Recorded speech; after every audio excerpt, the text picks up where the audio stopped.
বাবু ওই জিনিস video footage এইটা হয় হয়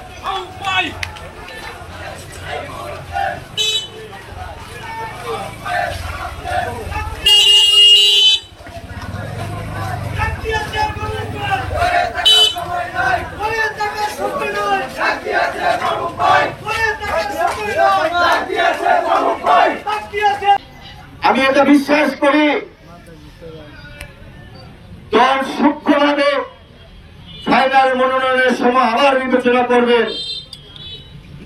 আপনাদের যদি দোয়ার ভালোবাসা থাকে, আল্লাহ যদি কবুল করেন, আমি শেষ পর্যন্ত চেষ্টা করে যাব। তার মানে এই না যে আমি দানের শীষের বিপক্ষে চলে যাব। আমি দানের শীষের লোক, আমি না পেলেও দানের শীষের সাথে থাকবো।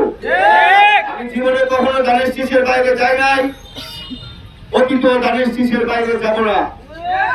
তবে দল যোগ্য কেন্দ্রে মানুষের চাহিদা, বিভিন্ন উপজেলার চাহিদা বিবেচনা করে ফাইনাল চিঠি দেবে, এটা আমি আশাবাদ ব্যক্ত করি।